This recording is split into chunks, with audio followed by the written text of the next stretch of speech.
Hi, I wanted to make a short video for the handout I just attached.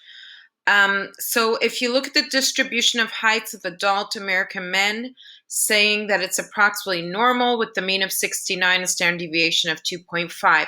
So the first thing I did is I wrote down my normal model, so capital N, with 69 comma 2.5. So that shows us that the mean is 69 and the standard deviation is 2.5. Then I went ahead and I labeled the x-axis. So starting with the mean at 69 here, and then adding 2.5 for each standard deviation going to the right and then going to the left.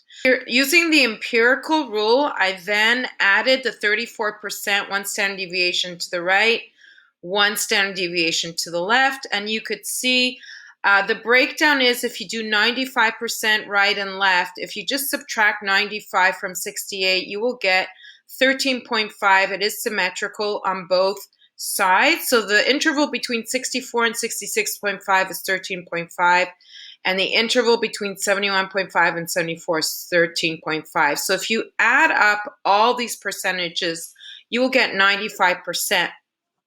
Now, the last ones is 99.7, if you recall. So that means 2.35 and 2.35 on either side. If you add everything up, you get approximately 100%.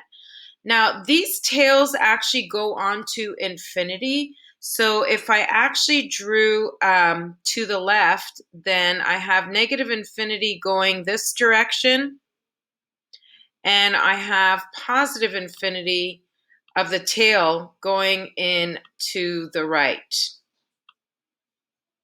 Okay, everything under this curve is the area. It is a percentage, so I'm going to go over notation.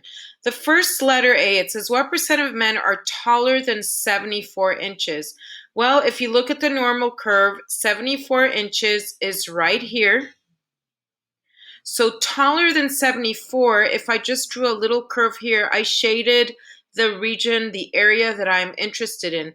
Now, the proper notation to use is capital P, which is for probability, and X is greater than 74. Now, what does X represent? X in this case represents a distribution of heights. So we have little x's all over the place of heights of adult American men, and it is asking what percent of men are taller than 74. So I would look over here, and all I would need to do using the empirical rule is I will add to the right of 74. If you can see, if I just add this area here, that is adding 2.35% and 0.15%, which gives us 2.5%.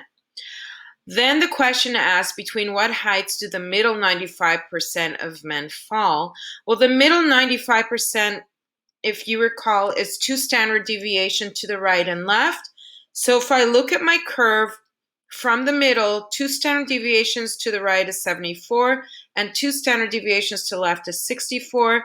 So then my 95, the middle 9%, 95% of men are between 64 and 74. Now pay attention to the notation. I wrote capital P in parentheses where X is between 64 and 74. That is 95%. All right, letter C asks what percent of men are between 64 and 66.5.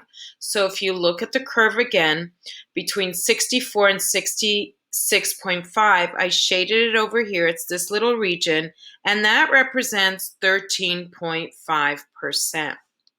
So go ahead and try to fill in the next example using the model. Fill in your normal model. So for example, it says a mean of 9.12 and a standard deviation of 0.05, and then label your x-axis and then answer the questions below using the proper notation.